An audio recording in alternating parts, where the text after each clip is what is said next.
அது அழிவை நோக்கி சென்று கொண்டிருக்கிறது. நீங்க குறிப்பா இப்ப 2.5 வருஷம் இருக்கும், 2.5 வருடங்களாக இஸ்ரேல் ஹமாஸ் அமைப்பின் மீதும் அங்க இருக்கக்கூடிய ஹெஸ்புல்லா உள்ளிட்ட அந்த இயக்கத்தை சார்ந்த நபர்கள் மீது நடத்திய தாக்குதலை மட்டுமே அந்த 2.5 வருஷம் மட்டுமே 83,000க்கும் மேற்பட்ட மக்கள் பாதிக்கப்பட்டிருக்காங்க, கொல்லப்பட்டிருக்கிறார்கள். ஆக இப்படி எப்படியெல்லாம் கொல்லப்பட்டார்கள். அப்ப ஒரு நாடு மீது போர் தொடுப்பதை அறிவித்தால் என்னென்ன சட்ட நடைமுறைகளை கடைபிடிக்க வேண்டும், அது சர்வதேச போர் விதிமுறைக்கு உட்பட்டு இருக்க வேண்டும்.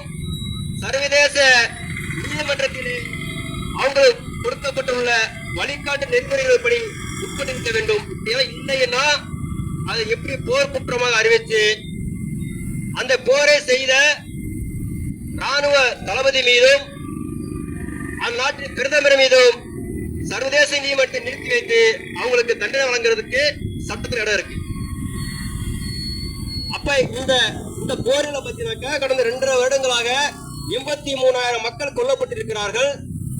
எண்ணற்ற பேர் உடைமை இழந்து, உயிரை இழந்து, மனைவி, குழந்தைகள், கொண்டாட்டு பிள்ளைகள் என்ற ஒட்டுமொத்த உறவுகளை இழந்து அனாதையாக ரோட்டில் தவிக்கிறார்கள். இப்ப சமீபத்தில் கடந்த 2 வாரமா ஒரு 12 நாட்குள்ள பாத்தீங்கன்னாக்க 900க்கும் மேற்பட்ட மக்கள், அப்பாவி பாலஸ்தீன மக்கள் கொல்லப்பட்டிருக்கிறாங்க. ஆனா குறிப்பாக 70க்கும் மேற்பட்ட குழந்தைகள் கொல்லப்பட்டிருக்கிறாங்க, 132க்கும் மேற்பட்ட பெண்கள் கொல்லப்பட்டிருக்கிறாங்க.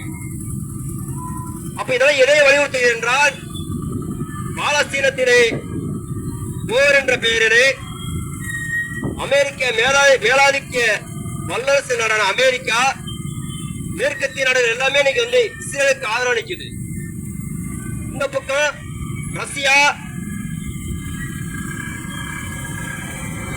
ரஷ்யா உள்ளிட்ட எண்ணற்ற நாடுகள் இவங்களுக்கு ஈரான் பக்கம் நிக்குது. நீங்க குறிப்பா இப்ப சமீபத்தில் சர்வதேச எல்லா ஊடகங்களுமே இஸ்ரேல் போரை பத்தியும் இந்த ஈரான் போரை பத்தியும் தான் எல்லா பக்கம் வரைஞ்சு எழுதுறாங்க. இந்த தேசிய ஊடகங்கள் எதுவும் காட்டுறது கிடையாது. சர்வதேச ஊடகங்களே முக்கியத்துவம் வாய்ந்ததாக கருதப்படுது. ஆக இந்த இஸ்ரேல் ராணுவம் இப்ப தொடுத்திருக்க இந்த போர், இப்ப நீங்க 2 வருஷம் விட்டுருங்க, இப்ப 12 நாள் 1000 பேர் செத்து போயிருக்கிறாங்க. எண்ணற்ற 20க்கும் மேற்பட்ட குழந்தைகள் கொல்லப்பட்டிருக்கிறாங்க, 100க்கும் மேற்பட்ட பெண்கள் செத்து போயிருக்கிறாங்க. அப்ப அந்த போர்ல சமூக வளர்த்தங்களை பார்த்தாக்க சில குழந்தைகள்லாம் பாத்தீங்கன்னா சோறு இல்லாம, தண்ணி இல்லாம எண்ணற்ற செய்திகள் வெளியே வருது. இந்த பாசத்துக்கு ஒரு குழந்தை பேட்டியோ சொல்லியிருப்பாங்க, ஒரு 4 வயது மதிக்கத்தக்க ஒரு குழந்தை எங்களுக்கு இங்க இஸ்ரேல் தாக்குதலின் காரணமாக எங்களுக்கு சோறு இல்ல, இங்க ரொட்டி கிடையாது, எங்களுக்கு உணவுப் பொருள் எதுவுமே இல்லை, நாங்க மண்ணை அள்ளி தின்னு உயிர் வாழ்கின்றோம் சொல்லி அப்படி அந்த பேட்டி தரும் பொழுதே அந்த மண்ணை அள்ளி தின்னு அந்த குழந்தைய பேட்டி அடிச்சது. நம்ம சொல்லக்கூடிய வார்த்தைகள் புரியாம இருந்தாலும் அதன் செயல்பாடுகளும் உணர்ச்சிகளும் நம்மை கண்கலங்க வைக்குது. இள விதவைகள் அதிகமா இருக்கிற மாநிலமாக அங்க இருக்கிற பாலஸ்தீனம், ஹமாஸ் போன்ற எண்ணற்ற நாடுகள் அதிகமா இருக்கிறாங்க. எண்ணற்ற குழந்தைகள் சோறு இல்லாம பட்டினி சாகுது. அப்ப இதுதான் சர்வதேச அளவுல 156 நாடுக்கும் மேற்பட்ட எல்லா நாட்டு மக்களுமே அங்க இருக்கிற பசி பட்டினி, நீங்க போர் தொடுங்க, மக்களை கொள்ள போர் தொடுங்க, அதுக்கு சில நெறிமுறைகள் இருக்குது. அங்க இருக்க மக்கள் காப்பாற்றப்பட வேண்டும். அதாவது இஸ்ரேல் ராணுவம் 2023 போர் தொடுக்கும் போது சில முக்கியமான நெறிமுறைகளை சுட்டி காட்டி போர் தொடுத்தாங்க. எங்களுடைய நோக்கமானது மக்களை கொள்வது அல்ல.